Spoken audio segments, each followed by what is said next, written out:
皆さんこんにちは。Learn Japanese with Hana のポッドキャストへお越しくださりありがとうございます。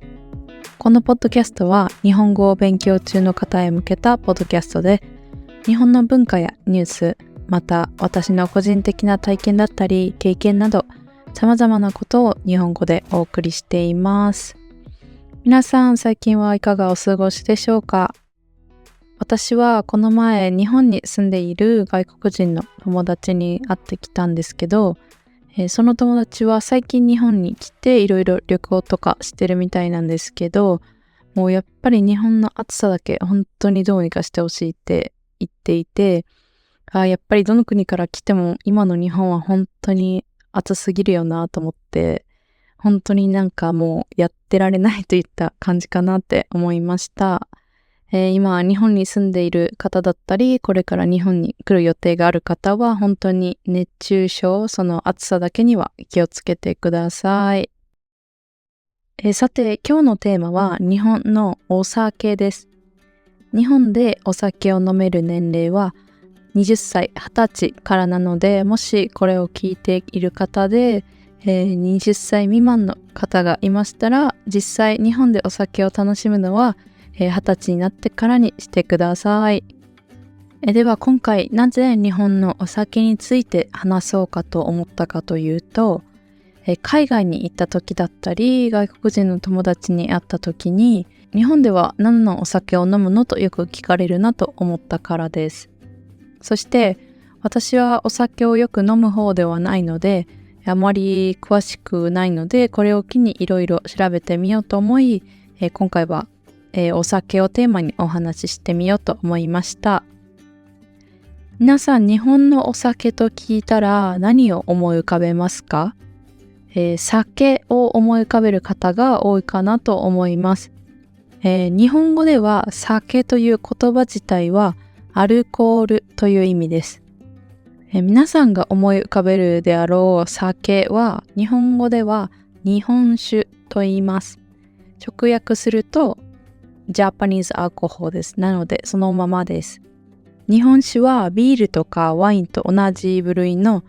醸造酒です。この言葉は本当に言いにくいので、これを取る前に何回も練習したんですけど、今もまた噛みそうになってて、聞き取りにくかったら本当にすいません。日本酒はお米を発酵させて作られているお酒で、作り方、工程がいくつもあって、そして日本酒の種類もたくさんあります。日本酒の作り方を、めちゃめちゃ簡単に説明すると、まずはお米を削ります。そしてこのお米をどれだけ削るかによって日本酒の種類が決まります。そして削った後はお米を炊いて蒸して、そして発酵させて作ります。細かく言うと長くなってしまうので、ここでは省略します。もっと詳しく知りたいという方はまた、調べてみてください。YouTube で私が見た動画で Paolo from Tokyo というチャンネルで、How Sake is Made in Japan という動画があったんですけど、これはとっても面白くて、実際に工場に行ってその日本酒を作っている過程を動画にしているので、とっても面白かったです。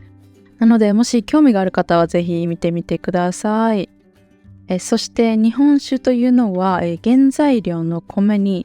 国内産、日本で作られた米だけを使っていて、そして国内で製造されたもの、それのみを、日本酒と言います。なので外国産の米を使っていたり、お米はその日本で作られたものを使っているけど、その工程とかいろいろそういう作られる過程は日本の外、外国で行われて作られたものは日本酒とは言わないみたいです。なので本当に日本酒と定義されているものは日本のお米、そして日本で作られたものだけになります。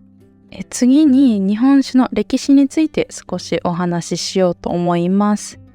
まず日本では紀元前の300年から200年頃に、日本のお酒というものが始まったと言われています。これは、いくつかの書物、古い本に書かれていたので、日本でもそのお酒というものは、何千年も前からあったものとされています。そして8世紀から12世紀、この頃は日本では平安時代と呼ばれている時代だったんですが、その頃に行事用、例えばイベントとか何か特別なこと、フェスティバルとかそういった時にお酒を作るようになったそうです。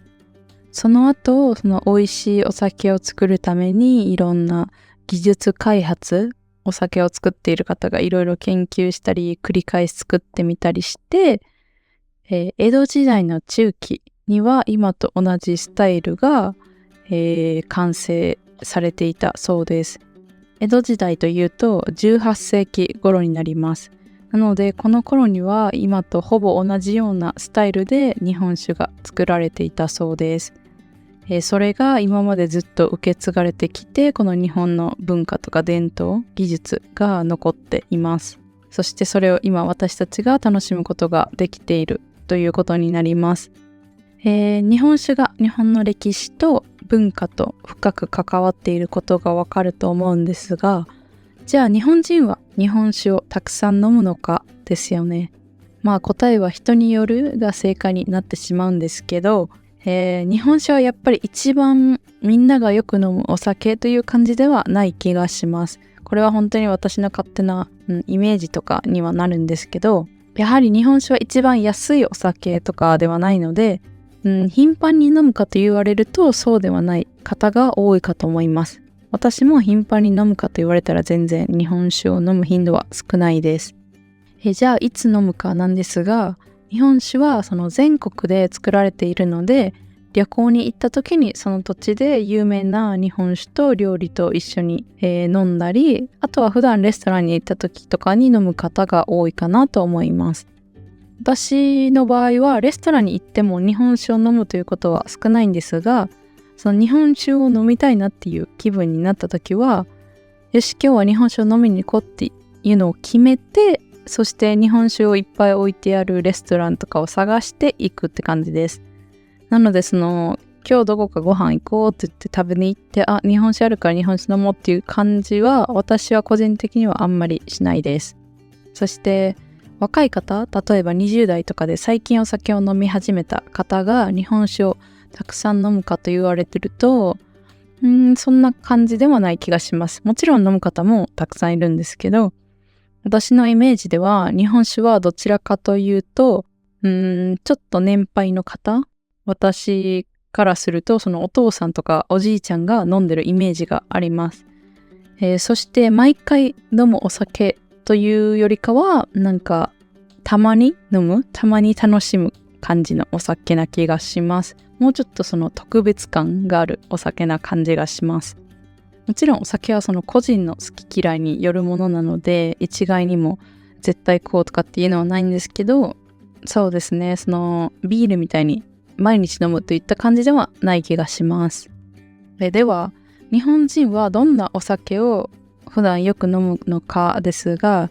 一般的なレストランとかでよく見かけるのは、もちろんまずビール、そして私の周りとかでもよく見かけるのは、ソーダとウイスキーを割ったハイボールというもの、あと焼酎とソーダとかジュースとかで割ったチューハイと呼ばれるお酒、そしてあとは梅酒とかだと思います。この辺はどの居酒屋とかレストランに行っても置いてあって、いろんな方がよく飲んでいるお酒かなと思います。そしてチューハイとかはそのアルコールの度数が高くないので、すぐ酔ってしまうけどちょっとお酒何か楽しみたいといった方はよくこれを飲んでる気がします。そして今日本には住んでいないけどいつか来てみたいだったり旅行の予定がある方は、まずもちろん日本酒は、試してほしいなと思います。日本酒も例えばワインみたいな感じで本当にいろんな種類があるので、自分のお気に入りを見つけるためにその飲み比べとか5種類とか10種類とかいろんな日本酒を飲み比べて自分の好きなものを探してみるのもありだと思います。そしてお酒はあまり強くないけど何か試してみたいという方はチューハイとかそういったジュースとお酒を混ぜてるもの試してみてもいいかもしれません。私も、一番初めに言ったようにお酒を頻繁に飲む方ではないんですけど、レストランとか行ったら結構とりあえずビールって感じで、日本のそのサラリーマンとか会社で働いてる人がその仕事終わってレストランとかに行った時によく言う言葉がとりあえずビールっていうのです。なのでとりあえずビールって言ったらなんか日本人っぽいなってなると思います。私も結構ビールかあとは、チューハイとか、そういったものをよく飲みます。今回は日本のお酒についてお話ししてみました。皆さんお酒をよく飲まれるかわかんないんですけど、何か今日日本のお酒について新しく知れたことなどあれば幸いです。もし日本に来て何か試してみたいお酒の種類などありましたらぜひコメントで教えてください。今回はここまでになります。最後まで聞いてくださりありがとうございました。ではまた次回のポッドキャストでお会いしましょう。それでは。